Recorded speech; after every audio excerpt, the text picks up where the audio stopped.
सो है guys, news boy. तो सबसे पहले हम लोग बात कर लेते हैं USA and Israel versus Iran के बारे में। सिर्फ 3 कंट्रीज नहीं, गल्फ कंट्रीज जैसे सऊदी अराबिया, यूएई, कतार, ये सब भी इन्वॉल्व हो चुके हैं। इसके चलते बता दूं, Facebook, Instagram, Dhruv Rathee, north Korea के लीडर किम जोंग उन, ये सबको काफी ज्यादा ट्रोल किया जा रहा है। अभी सब कुछ बताता हूँ, बस वीडियो को एंड तक जरूर से देखना। तो ईरान के supreme leader Ayatollah Ali Khamenei and उनके फैमिली को यूएसए एंड इजराइल ने मार दिया। बेसिकली ये जो वॉर है वो USA and Israel versus Iran के बीच चल रहा है। क्यों? इसके कई रीजन है, लेकिन एक जो मेन रीजन है वो है ईरान का न्यूक्लियर पावर बनने का कोशिश करना, मतलब न्यूक्लियर फैसिलिटी में काम करना। यूएसए एंड इजराइल बिल्कुल नहीं चाहते कि जो ईरान है वो न्यूक्लियर पावर बने, जिसके लिए काफी सारे टॉक्स भी हुए थे, लेकिन फिर भी ईरान नहीं माने ना, वो अंदर ही अंदर काम कर रहे थे न्यूक्लियर पावर बनने के लिए। तो इसलिए कल यूएसए एंड इजराइल हमला कर दिए ईरान में। ऐसे जगहों में उन्होंने टारगेट किया जहां ईरान के supreme leader and government officials रहते थे। एंड उसी हमले में ईरान के supreme leader Ayatollah Ali Khamenei, उनकी बेटी, grand child, daughter in law, son in law सब मारे गए। ईरान के डिफेंस मिनिस्टर को भी मार दिया गया। इसके बाद फिर ईरान रिटेलिएट किए, वो इजराइल में हमला करने लगे। ऑल्सो 6 गल्फ कंट्रीज के यूएस मिलिट्री बेसिस में हमला करने लगे। कौन कौन से 6 कंट्रीज? सऊदी अराबिया, जॉर्डन, कतार, Bahrain, UAE and Kuwait. Yes, in countries में बता दो यूएसए के मिलिट्री बेसिस है जहां यूएसए की आर्मी ऑपरेट करते हैं। तो उन जगहों में ईरान हमला करने लगे, क्योंकि ऑफ कोर्स यूएसए में अगर हमला करने जाएंगे तो दूर पड़ जाएगा। एंड ये जो भी चल रहा है अभी सिचुएशन, इसमें काफी सारे लोग अपना जान गंवा चुके हैं, बहुत से लोग इंजर्ड हो चुके हैं। यूएसए के प्रेसिडेंट ईरान के सुप्रीम लीडर का डेथ के बाद ये पोस्ट किए थे, जहां उन्होंने लिखा, Khamenei one of the most evil person in history is dead. Also वो कहे कि वो हमला करते रहेंगे तब तक जब तक मिडिल ईस्ट में पीस नहीं आ जाता। ऑल्सो यूएसए एंड इजराइल ने ईरान में हमला करने के बाद जो ईरान है उन्होंने कहा था कि हम अब ऐसा हमला करेंगे जो हमने पहले कभी नहीं किया। जिसके बाद फिर डोनाल्ड ट्रंप रिप्लाई दिए थे कहते हुए कि अगर तुम वैसा हमला करोगे तो हम भी ऐसा हमला करेंगे जो तुमने कभी देखा नहीं है। बता दो, ईरान के सुप्रीम लीडर अयातुल्लाह अली खामेने के डेथ के बाद काफी सारे ऐसे वीडियोस वायरल जा रहे हैं ईरान से, जहां लोग सेलिब्रेट कर रहे हैं, लोग खुश है कि खामेने का डेथ हो गया। वहीं दूसरी तरफ कई कंट्रीज जैसे पाकिस्तान, इंडिया में भी कई जगह जैसे जम्मू एंड कश्मीर, लखनऊ एंड और भी कई जगहों में प्रोटेस्ट देखने को मिल रहा है। स्पेशली शिया इस्लाम कम्युनिटी के जो लोग हैं वो प्रोटेस्ट कर रहे हैं इराक, इंडिया, पाकिस्तान और भी कुछ देशों में। ऑल्सो बता दूं, रशियन प्रेसिडेंट व्लादिमीर पुतिन के जो एकदम क्लोज है अलेक्जेंडर डुगिन, जिन्हें कि पुतिन का ब्रेन भी कहा जाता है, वो ये मिडिल ईस्ट में चल रहे टेंशंस के ऊपर रिएक्ट करते हुए कहे वर्ल्ड वॉर 3 चालू हो चुका है। इस बात में कोई डाउट नहीं है कि हम हिस्ट्री के एक हिस्टोरिक साइकिल के फाइनल फेज में एंटर कर रहे हैं, the finalisation of history. Also बता दूं, जो चाइना एंड रशिया है वो सपोर्ट में है ऑफ ईरान। एंड अगर तो 2 कंट्रीज वॉर में इन्वॉल्व हो जाते हैं, जैसे यूएसए इन्वॉल्व हुआ, तो फिर तो भाई वर्ल्ड वॉर 3 होने के चांसेस बहुत ज्यादा हाई है। लेकिन जहां तक लगता है China and Russia full fledged war में इन्वॉल्व नहीं होंगे। क्या लगता है आप लोगों को, China and Russia full fledged war में इन्वॉल्व होंगे या फिर नहीं? कमेंट्स में जरूर बताना। ऑल्सो बता दूं, ध्रुव राठी भी मिडिल ईस्ट में चल रहे टेंशंस के ऊपर रिएक्ट करे। वो कहे ऑलमोस्ट 1 करोड़ से ज्यादा इंडियंस गल्फ कंट्रीज में रहते हैं। ईरान इंडिया का एक स्ट्रॉन्ग एलाय है, फिर भी इंडियन गवर्नमेंट ईरान पर इन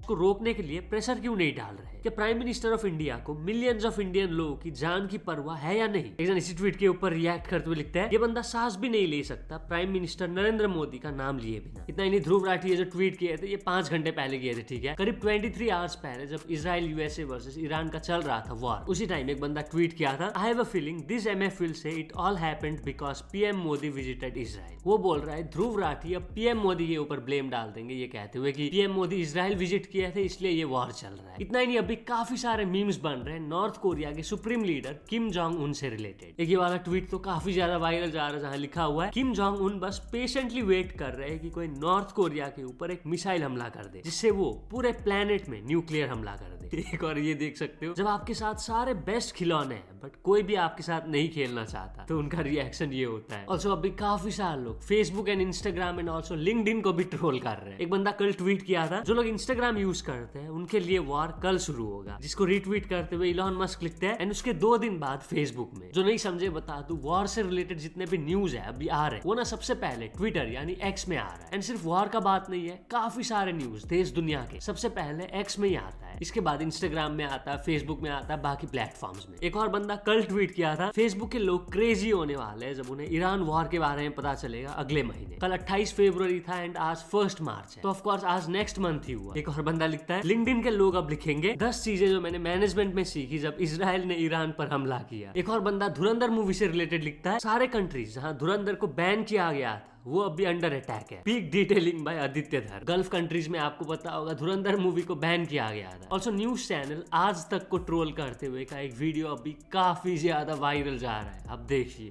इस वक्त हम आपको बता रहे हैं क्योंकि ईरान ने अब एक सोच लिया है।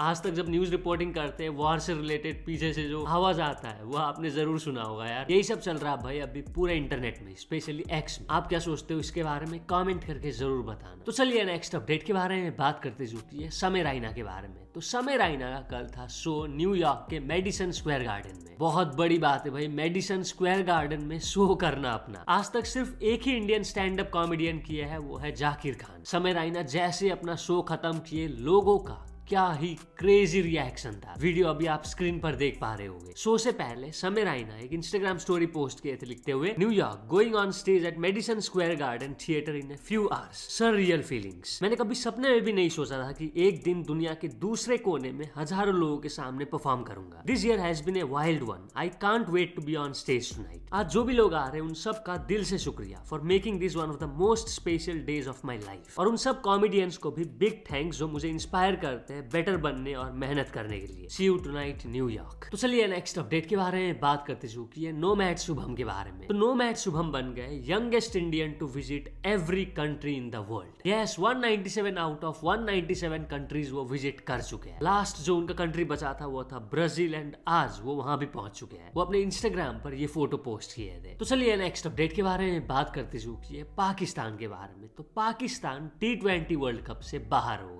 यस कल था उनका मैच एंड पाकिस्तान पहले बैटिंग करके 212 रन बनाए थे एंड श्रीलंका पहुंच ही गए थे 207 रन वो बनाए, बट वो मैच हार गए। जैसे श्रीलंका बता दो 147 रन क्रॉस किए पाकिस्तान ऑटोमेटिकली बाहर हो गए। 147 रन के अंडर ही अगर रोक लेते पाकिस्तान तो पाकिस्तान क्वालिफाई कर जाते सेमीफाइनल्स के लिए, बट नहीं, श्रीलंका तो 207 रन बनाए। ऑफ कोर्स श्रीलंका भी क्वालिफाई नहीं किए लेकिन पाकिस्तान के बाहर होने से न्यूजीलैंड सेमीफाइनल्स के लिए क्वालिफाई कर गए। एंड आज है भाई इंडिया वर्सेस वेस्ट इंडीज का मैच। इंडिया को ये मैच जीतना ही होगा भाई सेमीफाइनल्स में जगह बनाने के लिए। तो चलिए नेक्स्ट अपडेट के बारे में बात करते चुकी है दिल्ली वजीराबाद के एक शॉकिंग न्यूज के बारे में। एक वुमन अपने मेल फ्रेंड के प्राइवेट पार्ट्स को काट देती है। जो बंदा है वो सिर्फ 22 साल का है, ठीक है, उत्तर प्रदेश रामपुर का है। वो क्या था, वो दिल्ली 24 फरवरी को आया था एंड वो अपने फीमेल फ्रेंड के साथ रह रहा था वजीराबाद में। एंड रिसेंटली वो फीमेल फ्रेंड ने कुछ नशा या नींद का गोली दूध में मिलाकर उसको पिला दिया। एंड करीब रात के 2:30 बजे के अराउंड जब वो सो गया था, जो वुमन है वो शार्प वेपन से उसके प्राइवेट पार्ट्स को काट देती है, सीरियसली इंजर्ड कर देती है लिटरली भाई। इसके बाद वो खुद एक हॉस्पिटल पहुंचा जहां से उसको दूसरे हॉस्पिटल में रेफर किया गया, उसका सर्जरी हुआ। अब वो लड़की ने ऐसा क्यों किया, वो लड़के के अकॉर्डिंग लड़की को उसके शादी के बारे में पता चला, जिसके बाद वो गुस्सा हो गई। बेसिकली जो लड़का है वो शादीशुदा था, फिर भी शायद से उसका अफेयर चल रहा था उस लड़की के साथ, इसलिए वो रह रहा था ना वजीराबाद में 24 फरवरी से। तो चलिए नेक्स्ट अपडेट के बारे में बात करते चुकी एक 21 साल की क्रेजी बंदे के बारे में जिसने रिसेंटली कुछ ऐसा कह दिया जिसको लेकर काफी सारे लोगों के अलग अलग ओपिनियंस हैं। वो कहता मैं काम नहीं करूंगा क्योंकि मैं पैदा हुआ बिना मेरे कंसेंट के। वो कहता मैंने तो चूज नहीं किया था इस दुनिया में आने के लिए, इसलिए पेरेंट्स को ही मुझे फाइनेंशियली सपोर्ट करना चाहिए जब तक मेरा नीड होगा। उसके हिसाब से किसी इंसान से उस जिंदगी के लिए काम करने की उम्मीद रखना जिसके लिए उसने कभी हाँ ही नहीं की, ये फंडामेंटली अनफेयर है, गलत है। अरे यार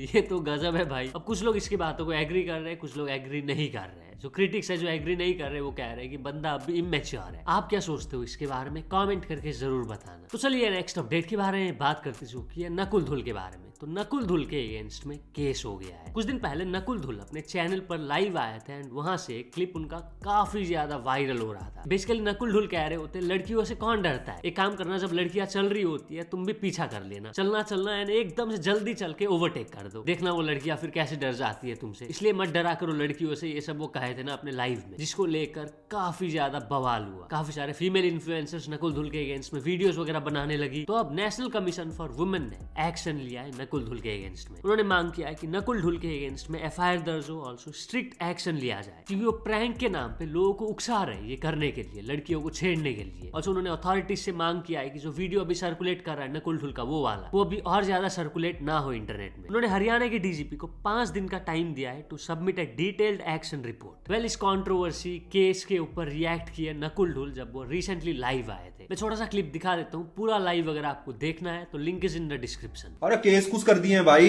केस कर दिए हैं। नक्कुल डिलीट तो हो गया, निर्भया केस का वो मास्टरमाइंड नक्कुल ही हो गया, ये नक्कुल हो गया, नक्कुल डुल नहीं हो गया, क्या हो गया, तालिबान, अलकायदा सब नक्कुल डुल हो गया। इस देश में सबसे बड़ा नक्कुल डुल हो गया। सारे फैन बेस, जितने फैन बेस मैंने सारे इकट्ठे हो गए कि हाँ बढ़िया बढ़िया कह रही हो बहन। तूने आज तक कार्तिकेय, तुम लोगों ने भी बता दो, मेरा नाम बदल देना भाई, है मेरा नाम बदल देना। तुम लोगों ने आज तक कभी जिंदगी में लेफ्ट विंग फेमिनिस्ट और एक्सट्रीम राइट विंग को साथ में देखा है? मेरा नाम बदल दो, देखा है? मैं मान ही नहीं सकता तुमने देखा हो, क्योंकि है ही नहीं सकते ये लोग। ये आती हैं फेमिनिस्ट यहाँ पे करने और उधर से वो स्पैम करते हैं। सिर्फ पहली बार ये साथ में आए, क्यों?